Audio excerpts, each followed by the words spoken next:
Hmm.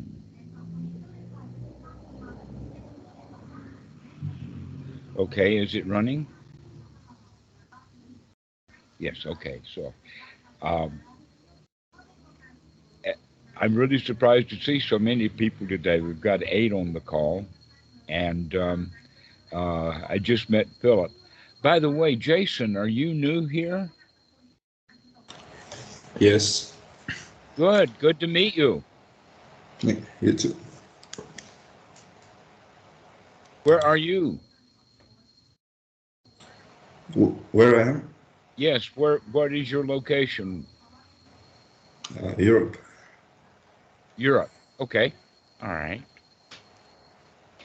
So, um, let's start today's talk about being in the here now and the various ways of practicing in the West, and why the Buddha's method of doing everything in the here now is so valuable. That in fact we can start off with that he named himself and referred to himself as Tathagata, and that word is just very frequent in the sutras. In fact, we just read a sutta last week on the lion's roar, where Tathagata was used quite often. And does anybody know what Tathagata means? Kat, I bet you know. I forgot. Okay. Well, um, Yeah, it's one who's gone to the here now. yes, the one who is gone to thusness, the one who is, in a way, the one who is in sensory awareness, the one who has his eyes open and his ears open and his bodily sensations contacts open, and he's fully aware of everything that's coming to the body, through the body, in the body, etc., like that. And also the same thing going on with the way that we feel and what is happening in the mind, including the conditions, the states, and the experiences of the mind. Hello, Pedro. As well as the various kinds of thoughts that we have. And there's a lot of different kinds of thoughts that we use the word thought, and we often use the word thought as discursive thinking or discursive talking, that we talk to ourselves in words. But there's a whole lot of different ways that we could use our time, our mind moments, other than talking to ourselves. But since Westerners have gotten themselves into such a habit of talking to themselves through the livelong day, we can point out that dogs do not have the verbal skills to do that. And so they don't get lost in thought. They kind of stay in the here now, in their sensory awareness.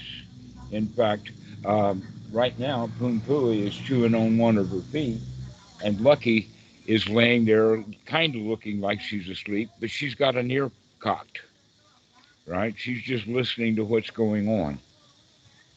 And so um, that can be both a very useful skill as well as the skill of discursive thought. And in fact, discursive thought and pattern recognitions is exactly what makes us human. So you could say that the very thing, the very quality that makes a human also is his worst enemy. Another example of that is the air, the breath. You breathe air to be alive. If you didn't breathe air, you would die. And yet almost all people die with respiratory problems. That air coming in and out of the body at that level with all the junk in it, especially in the city and the pollutions and whatnot, is very detrimental to us. So this is the way that we can think of discursive thought is not our enemy, and in fact is part of what defines us as human, but let's work with it in several different ways. And so this is basically a way of introducing anapanasati at kind of a philosophical level, but in fact we want to practice it in the sense of a an experimental or an experiential level, so that you actually begin to watch the thoughts, and that the only way that you can watch these thoughts is from being in the here now.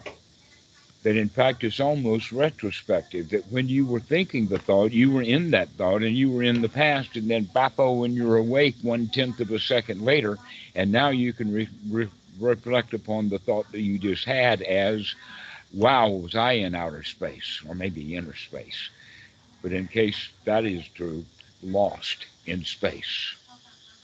So waking up and coming into the here now means that we're going to start paying attention to all of the sensory input, all 6 of them, including the 9 door. So we have the eyes, the ears, the touch or the body, as well as the proprioceptic, the deep inner knowledge of what the body's posture is. And so this touching, this tasting, this smelling is what we do in reality in the here now. And that when we're looking at what the mind's doing, then we're doing that in the here now. But most of us are just lost in space, which means that we're letting the didactic or the information systems roll on without paying much attention to them, whether they're wholesome or not, whether they're any good or not. And that we wind up having thoughts then that make us feel bad. In fact, one of the ways I talk about it is that we spend our whole lives talking ourselves into feeling bad, and to now we're going to start talking ourselves into feeling good. But we have to remember to do that, and the remembering to do that is actually the remembering to come into the present moment, to wake up, to be here now, to be in our sensory awareness, including the mind's sense door, to be aware of it, so that eventually we're able then to spend a whole lot more of our time in sensory input rather than lost in space. Now, when we were really little kids, we were in sensory input, but we were kind of trained out of it by our family, by going to school, by doing what we were told to do, and by getting oh so many rules that we have to follow or else we get punished. And now we carry that all of that baggage, especially all of those rules around. And that is, in fact, the scenario from which we do our discursive thought. So the example of that would be in Dhammarato, yes, go ahead. can you talk on a side note a little bit about how this lost in space stuff, how this comes to existence, what the factors are for that?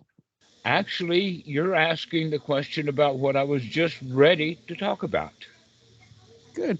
Okay. Thank you. And the introduction to that would be what William Shakespeare in the play Hamlet made the statement that all the world's a stage and every one of us is an actor. Have you ever heard about that? Okay. That in fact we feel kind of on stage. We feel like that we're being watched. That in fact in Christianity they want to make sure that you feel like you're being watched, either by the bed camera, the baby cam, or by the God. But you're watched. You're on stage. You got to see what's going on in the sense of um, following along with the storyline. We got to figure out what's going on, kind of in advance, that you could say, in fact, that everyone is on stage reading a script. And the script that we're reading while we're on stage is a script that we developed in childhood. So that's our script. And what we're going to learn to do is to close that book and stop having that script. And so basically what we could say then is that those rules, those ways of doing things, our ideas, our ideals. The Pali word for that, by the way, is sila bhatta paramasa, and it's the second fetter. That is what basically determines our thought patterns, which then determines our speech patterns, which then determines our behavioral patterns, which then develops fully into habit patterns that leads to our destiny. because we have the same kind of thoughts over and over again, and we're not quite paying much attention to it. And so we merely go down the road of life, winding up in a very predictable kind of fashion. But an example of that, he who lives by the sword dies by the sword. Now, if the swordsman who was the best swordsman in the entire area in his 20s, if he continues to carry that sword into his 30s and 40s, or maybe into his 70s, and he's still a swordsman, he's probably going to die by that sword. Some 20-year-old's going to cut him in half. The safe modes of reacting and being without recognizing. Mm-hmm. Yes, that we have to kind of put down our sword or we're going to get cut in half. And so, but the sword is a metaphor for whatever we use to protect ourselves from danger. In the Wiccan religion, they have the idea that whatever you're afraid of, you will draw to you. And I can see that in operation. Easy way is to watch what person the dogs bark at. If the person is not afraid of the dog and is friendly with the dog will settle down really quickly. But if you stand there or you're throwing rocks or you're picking up dust or something like that for the dog, or you're worried about him sitting on the motorbike, the dog is going to know that you're afraid of him, and therefore he goes into attack mode.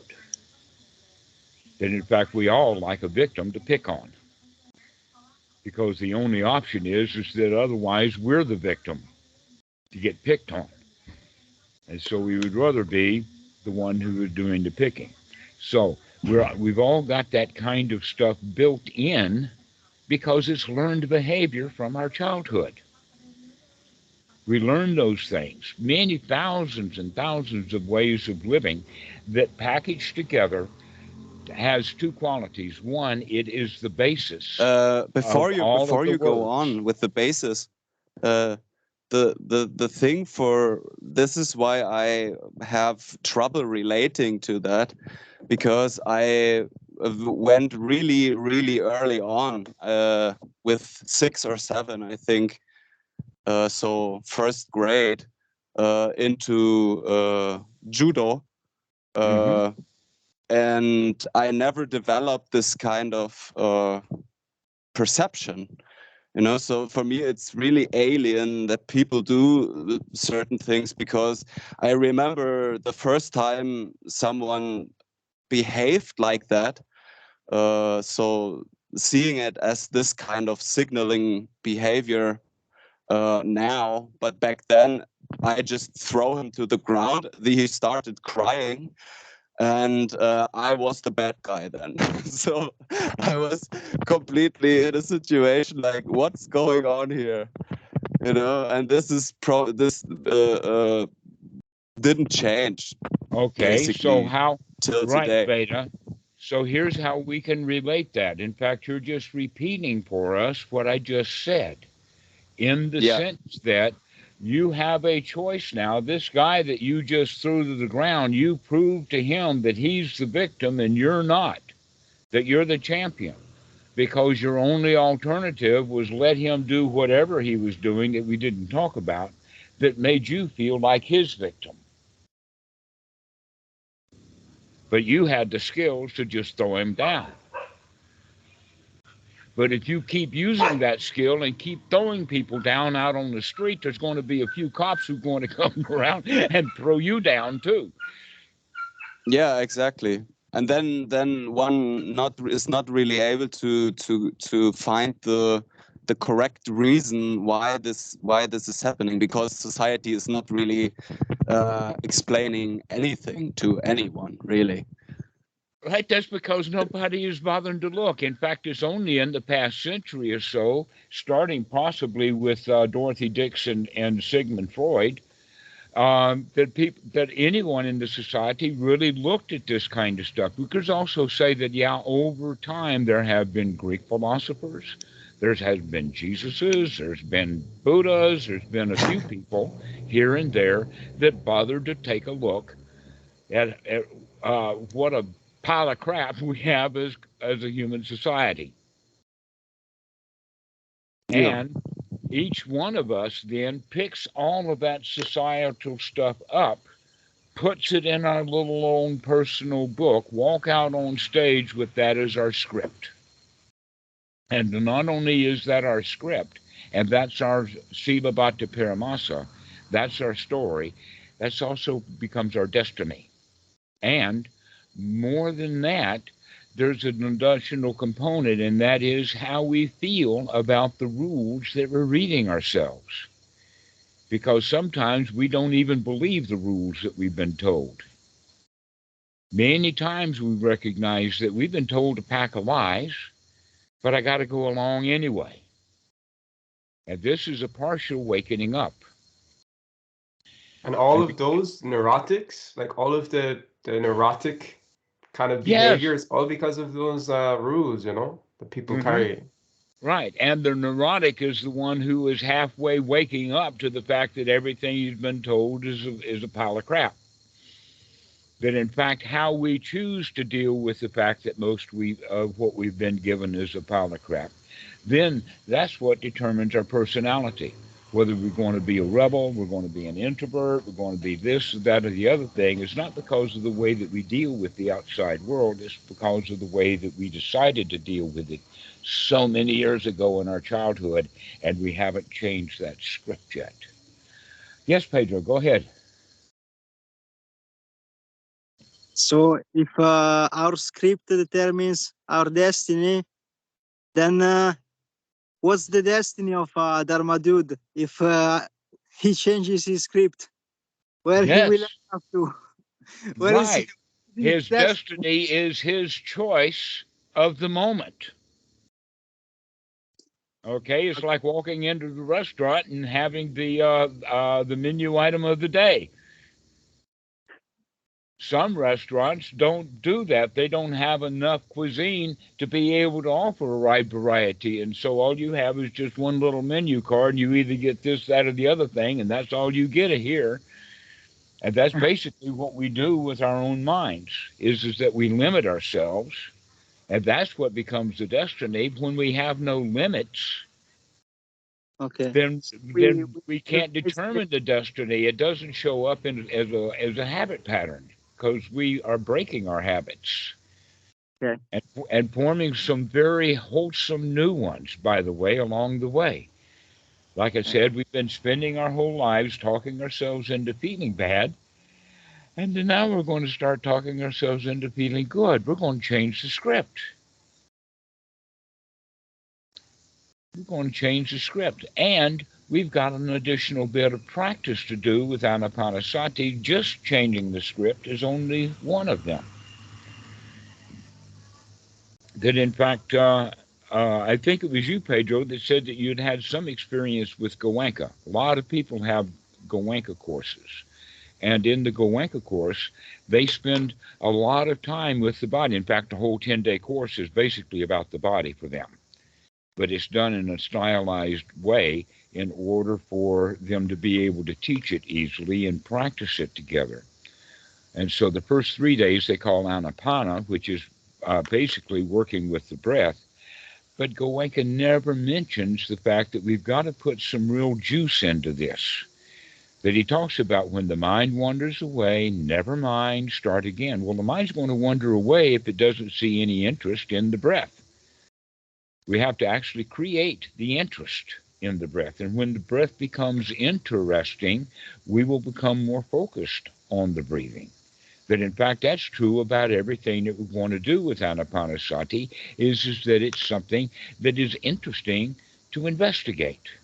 We become curious about what's going on here.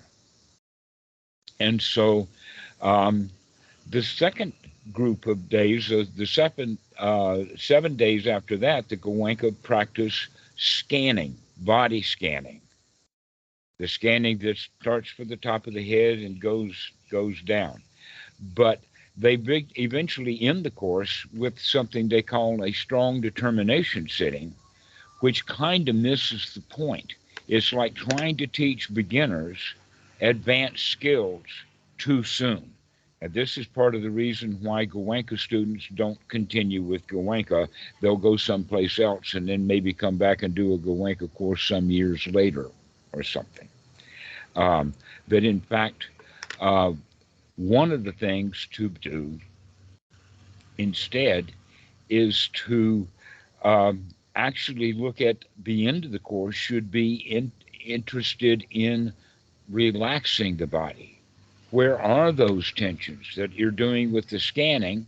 Now let's go back and revisit all of the tensions that we found all week and intentionally relax them, talk them into feeling good, singing yourself a lullaby like you would a baby. Start nurturing the body in order to get it to be relaxed. That would be actually step 4 of Anapanasati. But even there, they're still doing 10 days of body rather than recognize that this is a whole package. Anna, thank you.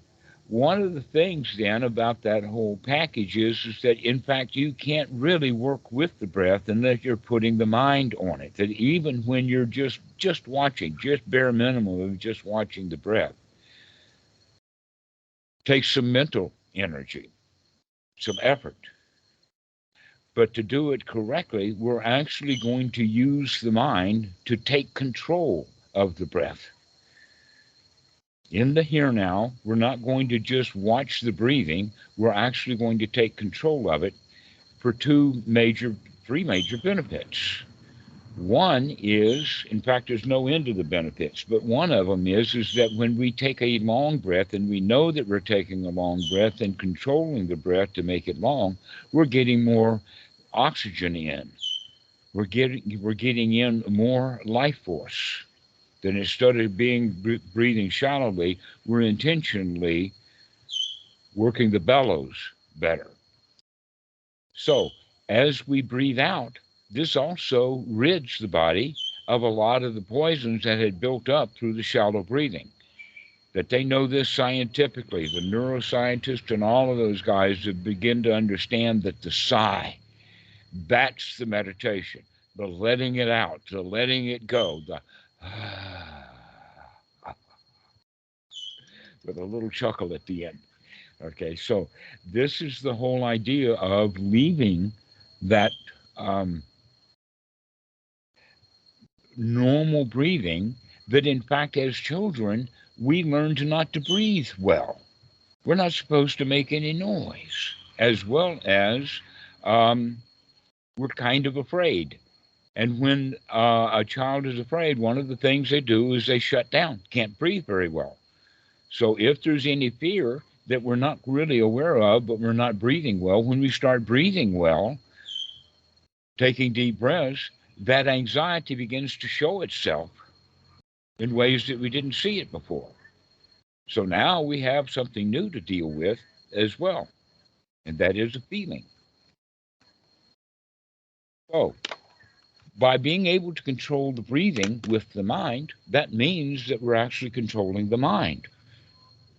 So we're putting in a different kind of effort. In fact, that if you actually intend to take long, deep, easy breaths, we actually put the mental energy in to do that. And so in order to control the breathing, we're already controlling the mind. Next point is that when we're sitting there when the mind wanders away, in fact, we go back into the discursive thought generally. We go back into the reading our script. We go back thinking about what needs to be done, what problems there are to solve, what's broken from the past that needs to be repaired. These are the kinds of thoughts that we have that makes up our script, and as well as the way that we respond to that. But when we wake up, now Sati is in, and the first thing that we do is we take a look at what's going on here. What kind of thoughts are these? What's going on here? What kind of condition is the body in? Is the body relaxed? Is it comfortable? And so we begin to do an investigation, a generalized investigation, but primarily the investigation is to figure out where the unwholesome things are, and more likely they're going to be in the discursive thought that we're having.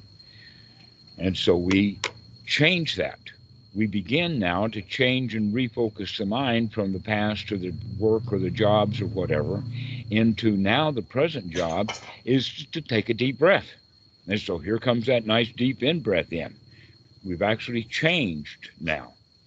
That in fact, that taking that deep breath takes right noble effort, part of the Eightfold Noble Path. And in fact, that's what we've already been talking about is sati, to wake up, ditti, to take a look, virya, to do something. And here's what we're going to do. We're going to come out of our discursive thought and start having discursive thoughts about what's happening right here, right now. We're going to change the script. Before we throw it out, we're going to change it. We're going to rewrite it. Not the whole book all at once, but every little thought that comes up, we have an opportunity. We're going to change this thing. That in fact, one way of talking about it is, it doesn't matter what kind of thought it is, it can in fact be improved. You can find some way you can make the discernment to figure out how a thought can be improved, up to the point that this thought is so marvelous that it can't be improved anymore. And if you have that kind of thought, the only thing you can do is congratulate yourself. Wow, I'm on top of the mountain finally, at least right now.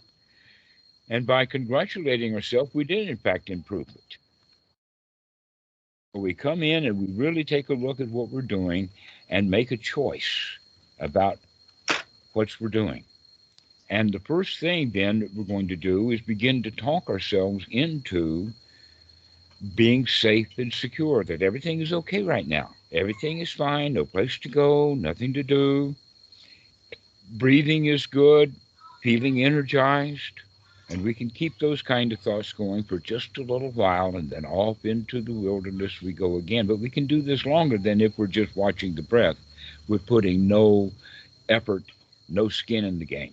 So we got to put this skin in the game. This is the right effort. That in fact, putting the skin in the game and doing the job is what is missing in Western Buddhism. It's almost like they have the idea that they can go to the gym and look at a dumbbell for 3 hours every day for 6 months, and now they can go look at the 20 kilo dumbbells. And eventually they'll get up to the barbells and they can sit there in the gym 3 hours a day for month after month, looking at a 200 kilogram barbell. But they never put any effort into it, right? And so now they think that they can just walk up to that 200 kilogram barbell and pick it up, and they'll hurt themselves.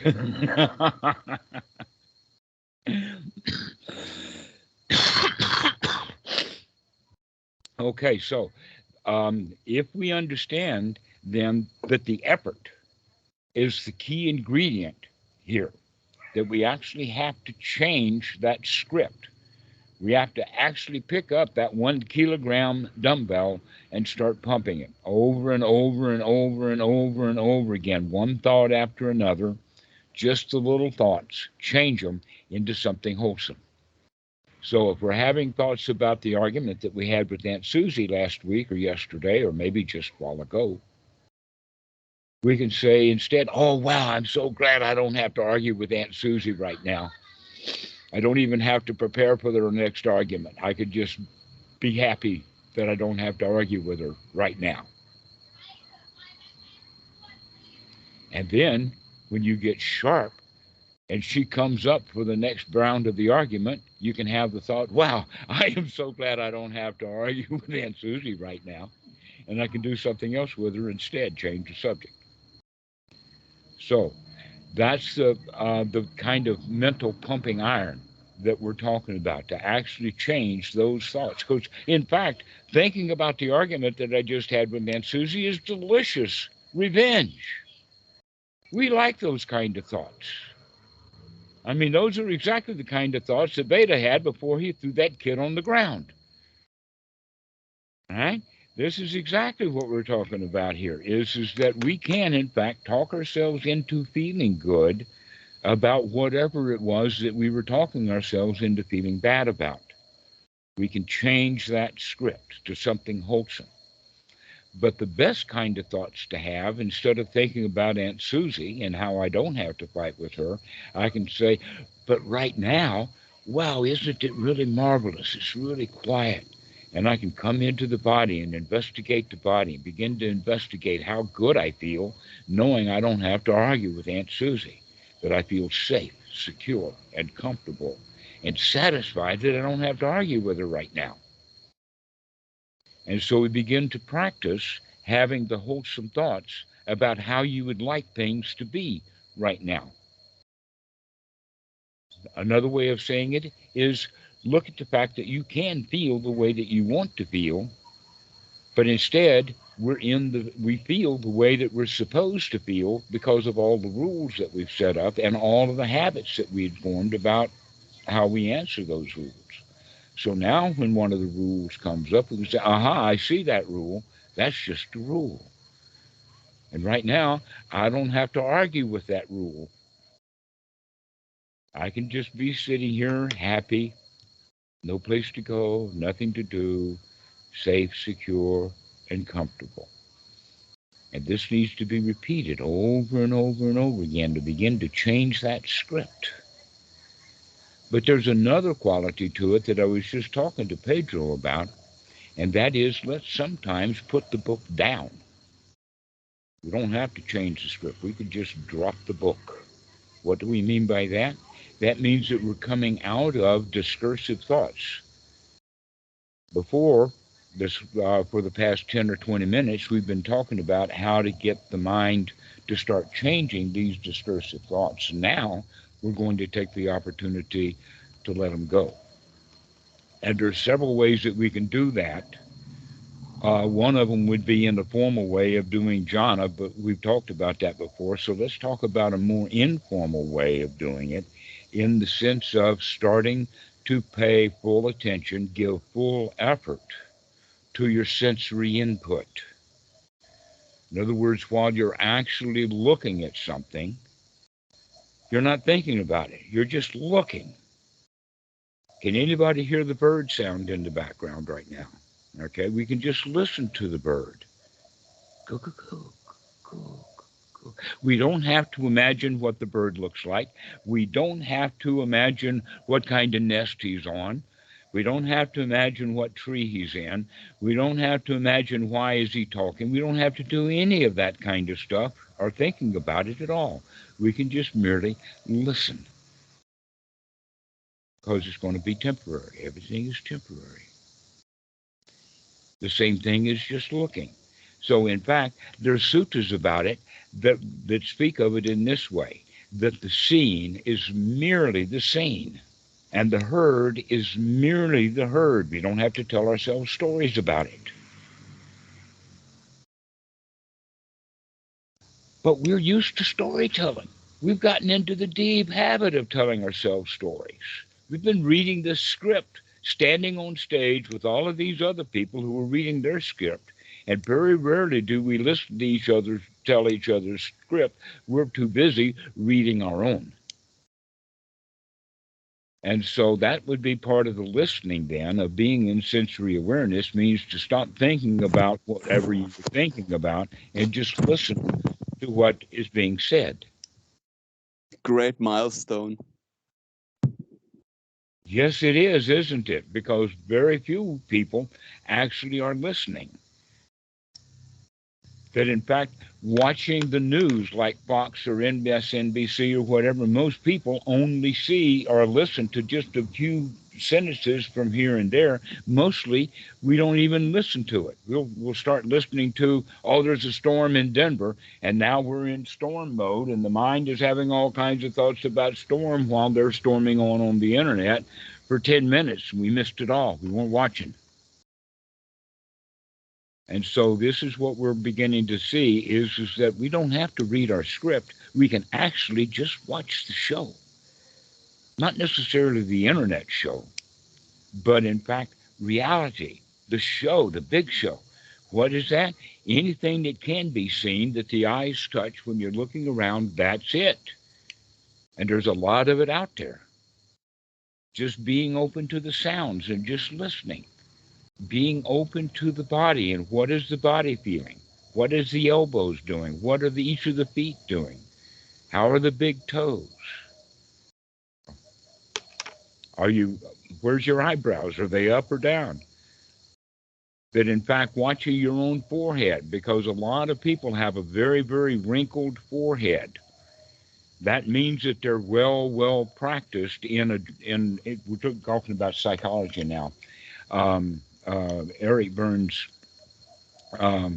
methods of transactional analysis, that they do a lot of body observation and have pinned it down that when somebody's got their eyebrows raised and their forehead wrinkled, I can't even do it anymore. I can't even wrinkle my forehead.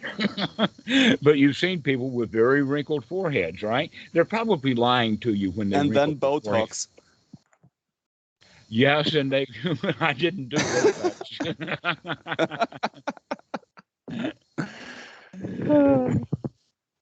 So I just stopped lying. This is basically it.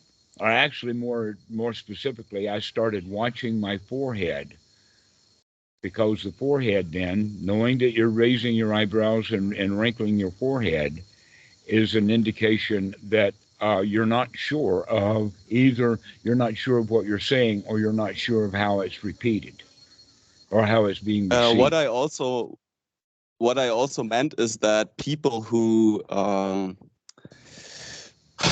very much into Botox, they basically bottom up are not able to feel certain emotions anymore. They're not able to they're basically Botoxing their internal systems too. Mm-hmm. Yes, we don't quite know all of the connections. The human body is really a sophisticated ball of neurons. But we do know that things happen that way, in the sense that, yes, the mind and the emotions are connected to our facial expressions. But that didn't start with humans. That started way back when. Started with cobra snakes and them standing up. And, you can see the attitude of a cobra. You can see the attitude of a crocodile. You can see the attitude of a dog. Right? So we start with the facial expressions for humans, and that the face is actually a door to the mind. We cannot read someone else's mind. Maybe in neurology and AI, they'll eventually be able to read a human's mind, but right now, all we can see is what's on their face, which is quite a lot. Quite a lot.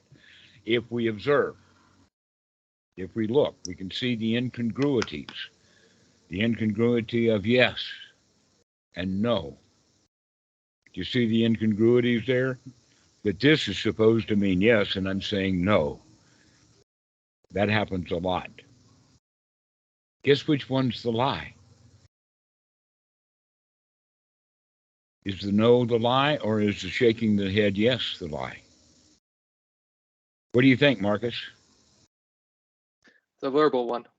The verbal one, exactly. The no is the lie. Watch the face. The face is truer than the verbs, the verbiage.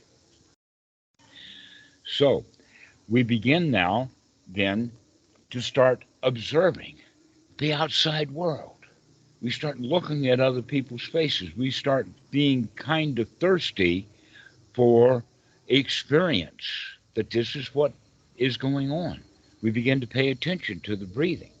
We pay attention to what kind of things are in the mind, but we can, in fact, when this is not some highly specialized many years of meditation kind of thing. You can actually practice this to just go look at something, a leaf,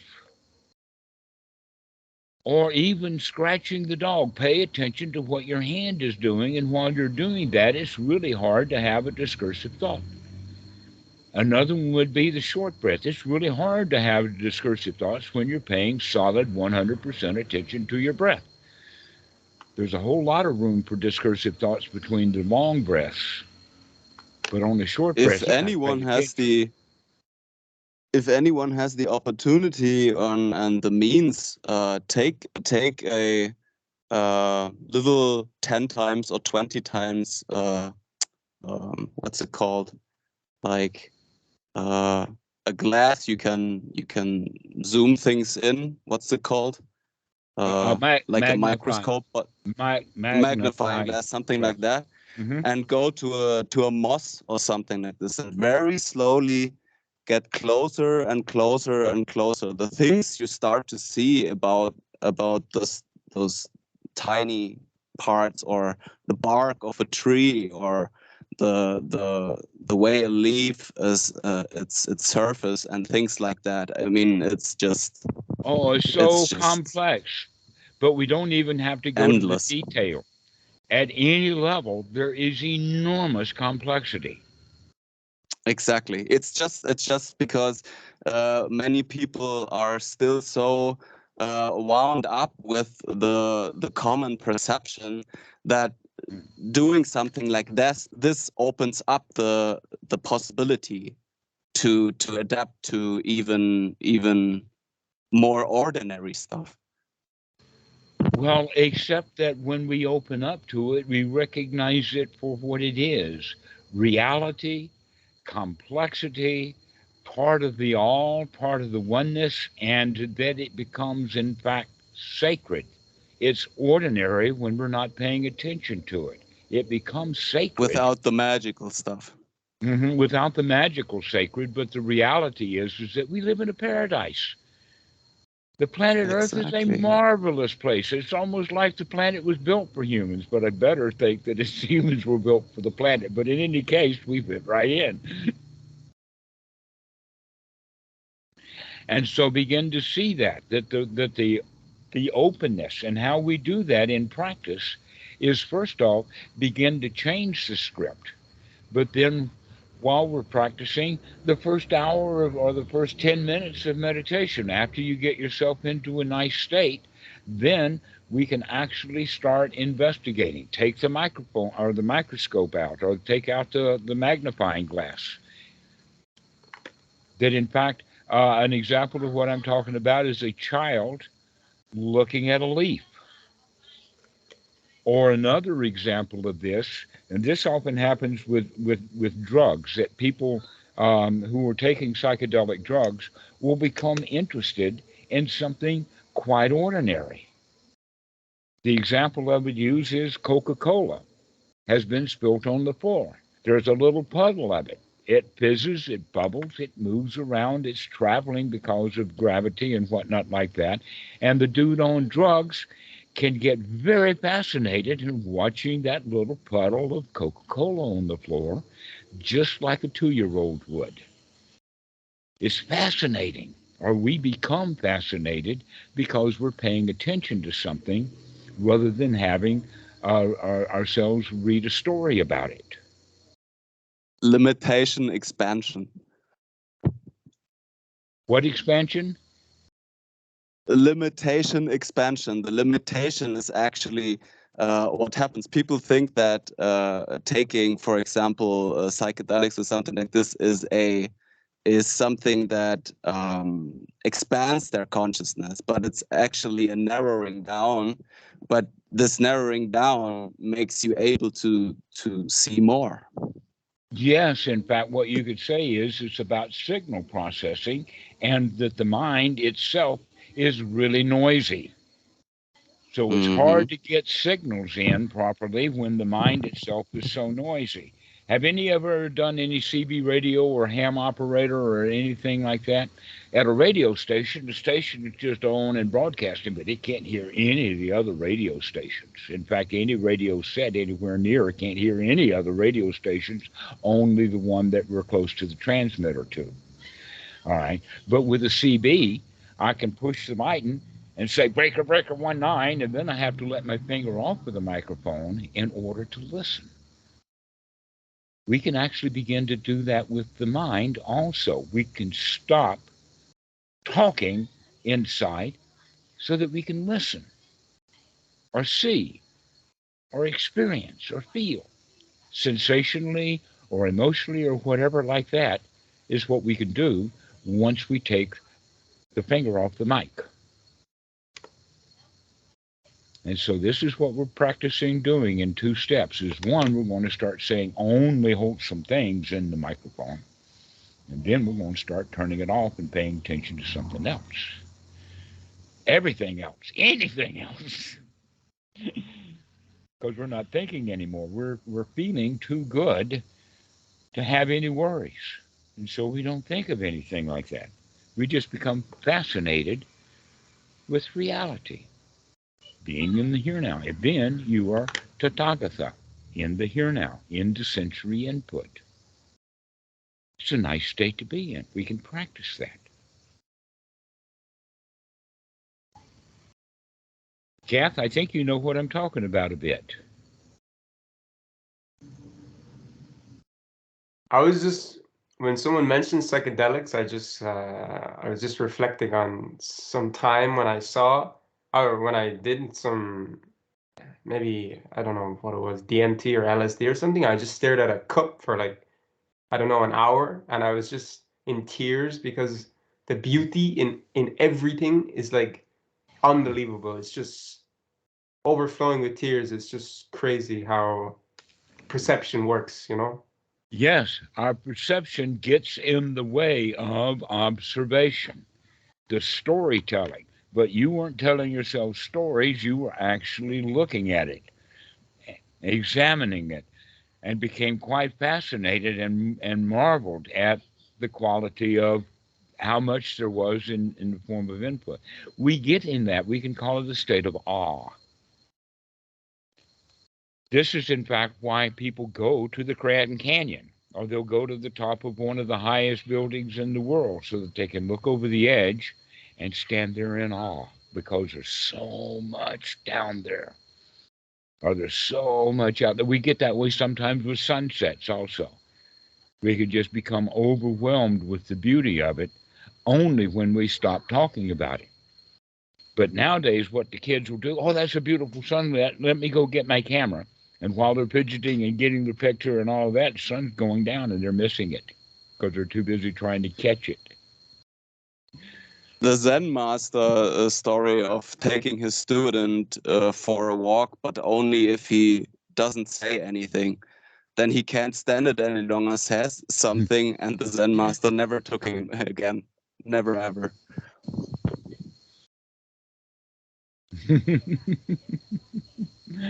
Well, that taught the Zen master that the guy was missing the point. If he was going out all that time and only staying quiet because the Zen master told him to, he was just reading a script saying, you should shut your mouth when you're around the Zen master. And that was his script, okay? And then he finally decided to break that and break out into speech.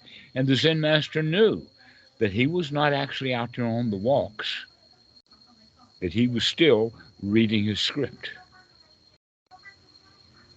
And so, yeah, Zen masters are like that. When you find a student after all these years just hadn't learned a damn thing, then why keep on with them? How many times do we have to tell the student? I liked your laugh.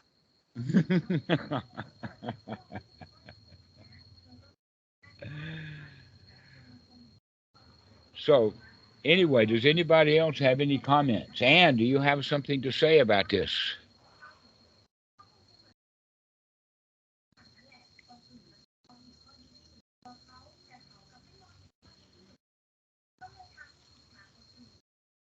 How about you, Marcus? No, I'm just enjoying the moment. One right. thing I wanted to say, You can go for a walk in the woods with me then.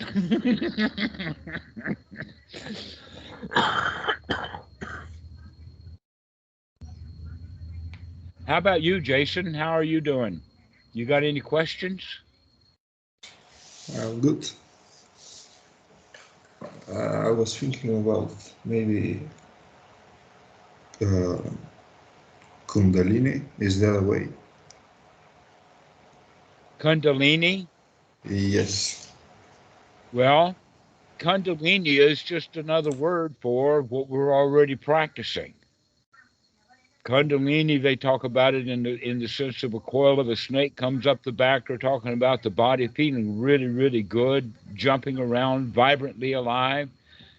Also, in the Buddhist mention of it, he talks about being in the bottom of a pond that's an artesian well, so that the surface of the pond is hot during the daytime, but you swim down to this artesian well that's not bubbling, but it's moving a lot of cold water and mixing it with the hot water, and it's quite a turbulence. And the body just does this kind of thing. I was actually, when I was a kid, we had a landlord that had such an artesian well right on his property, and boy, was it a favorite in the neighborhood to go down to swim down to that artesian well where it was bubbling up. And so that's the experience that they talk about in the sutras. Kundalini is well known when people are practicing. And also adding something to that, for most people, Kundalini, what they experience, if they experience anything at all for the first time with that, is actually just unblocking the different systems in the body so that the energy can flow again. And after you get used to that, it's quite the a turning around. You just feel if something is blocked, and if something is everything flowing, you just feel basically natural again for the first time. That's yes, just exactly. It's very simple. What an excellent way to say it, Veda. That's correct. Exactly. But how do we unblock those paths? All right. Philip, do you have anything to say? Yeah, listening to you today also reminded me a lot. Like my question was, how would you say you're teaching? What is the difference between your teaching from a day-to-day basis to this meditation form, Anapanasati? And when I first found your videos, it was like you were teaching self-help books. You know what I mean? Self-development books. And I was a little bit confused, but now I get it. I think now I get it. And I think this crucial part that was missing in my own practice was just gladdening the mind and the right mindfulness of every moment, seeing what is and be able to change it and not just observe it. And this made really a lot of difference. And you keep pointing to that, and you keep pointing to that, and I keep listening, and it makes a big difference for me. So it's really great. And I think also, like, if I would have that little piece of knowledge, it's so obvious, it's so right there that I can change it right now. It's so crucial and it's so obvious, and it makes such a difference. And when I, for example, went to this 10-day Goenka retreat, I felt really this feeling of lack still remained with me. And when I went home, I had a trip of 12 hours home. I felt it was such an awesome experience, but there was still a lack inside of me, something missing. And if I with my knowledge now, on the first day sitting there in the meditation hall, just changing my attitude of how I feel would have made a whole lot of an experience for the 10 days. And I think since I apply that now, just what you just said, sit and change your attitude and then start meditation, not meditate and then wait till your attitude changes. And I think only that for this little knowledge, it's not little, it's really big. I'm so thankful. I am It's so too. great. I am so grateful that I was able to be taught this from Bhikkhu Buddhadasa and Achan Po. And I'm actually also grateful that Achan Po has put me up to come out here on the internet and to spread this news openly. This teaching has been kept secret for hundreds of years because it was dangerous to let this stuff out. That in fact, it's gotten so, let us say, benignly changed around that many big corporations actually recommend for their employees to go do a retreat here and there, mindfulness based, this, that, and the other thing, What these employers don't understand is that when you take this teaching to its logical conclusion, the folks are going to quit those jobs and go hang out in the woods. And so it's going to be kind of dangerous to have the corpse involved with it. And in fact, that's what would be good for us as a open Sangha, is to try to get the Western mentality out of a paid kind of Buddhism that's part of the world, and trying to help people deal with the world better. The way that we can teach instead is to teach everything is free, we're all friends, and that we're going to deal with the world by not dealing with the world, to merely walk away It's from not politics. teaching anyway. Pardon? It's not It- teaching anyway. Right, it's not. And People- every student, yes, everybody's got to do the practice themselves. Doesn't matter how much money the employer pays, you got to do it. And when you get really good at it, you don't want to sit there at your job doing stuff you don't like to do until you recognize, oh, yes, you could. You can actually, with really good practice, you can sit there and do that job that you used to hate and do it happily. But most of us says, yeah, I can do that, but I can find a whole lot of better grass to sit in. Then, in fact, that's why the Buddha started the Sangha. A lot of people would say that the Buddha, in fact, invented the bhikkhu. No, bhikkhus already existed. He even used a word that was commonly known.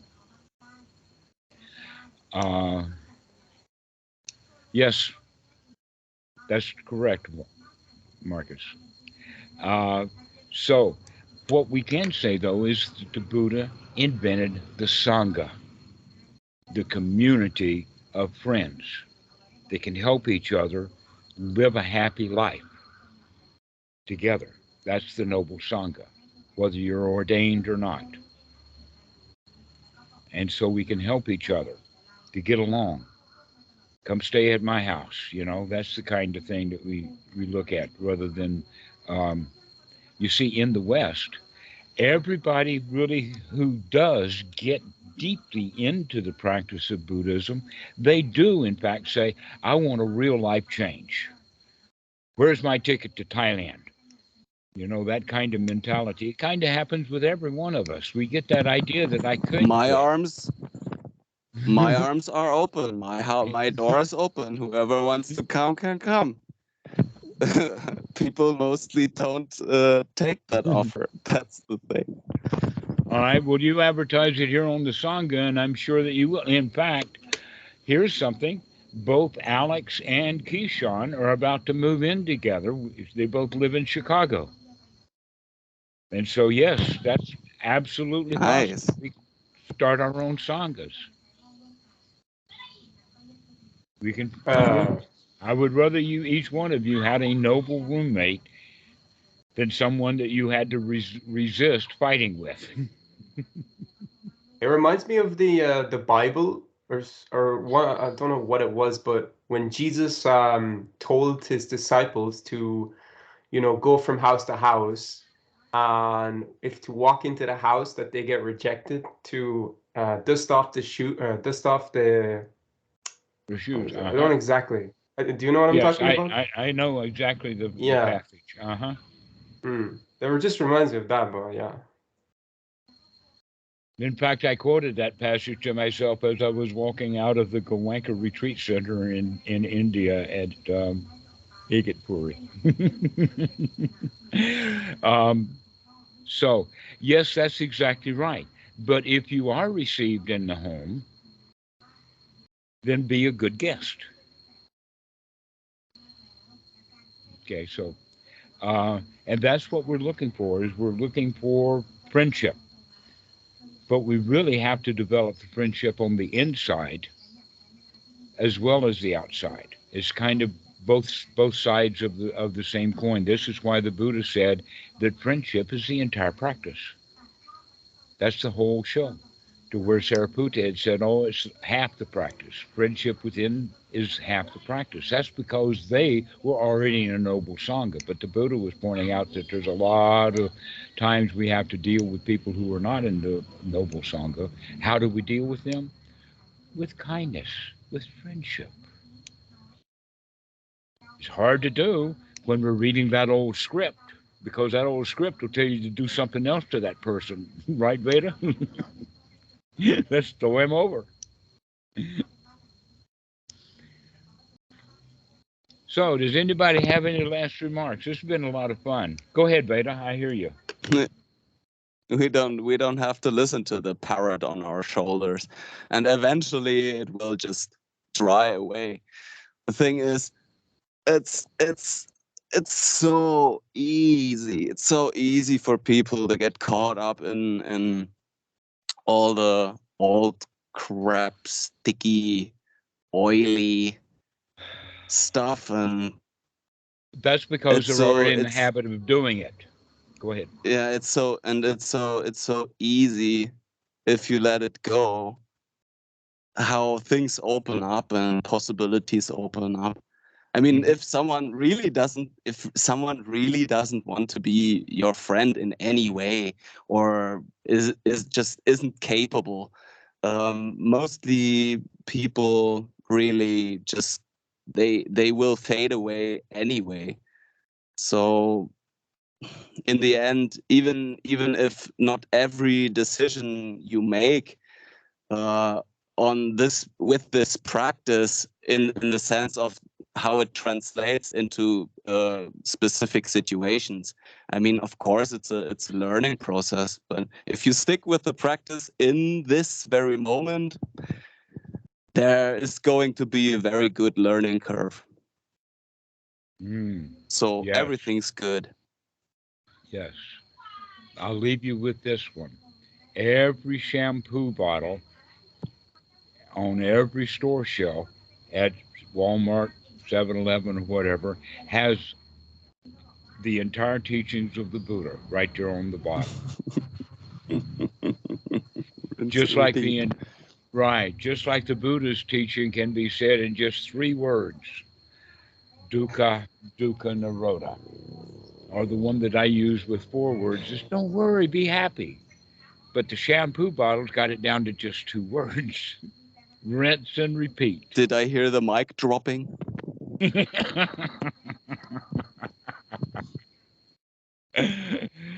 Just rinse and repeat. The repetitive part is the important part. The rinsing out of the mind, the cleaning it out, the taking first the unwholesome thoughts out, and then later all the discursive thoughts out, and start paying attention to what's happening in reality. That's the cleaning.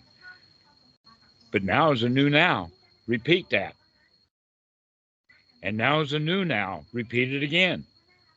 Over and over and over again. Just clean, rinse, and repeat. Rinse and repeat. What a happy little thing that is. Easy peasy. And that's all there is to the teachings of the Buddha, and yet in Western Buddhism, oh, it's just so complicated. So thank you guys so much. This has been a really nice talk. One last point, and that is that we need some backup for the Wednesday evening talk at 8 p.m. UK time. So if you are up for that call and nobody else is starting it, please, you start it. Thank you. See ya. Bye-bye. Bye-bye. Bye-bye. Bye. Have a happy moment. Just one moment right now.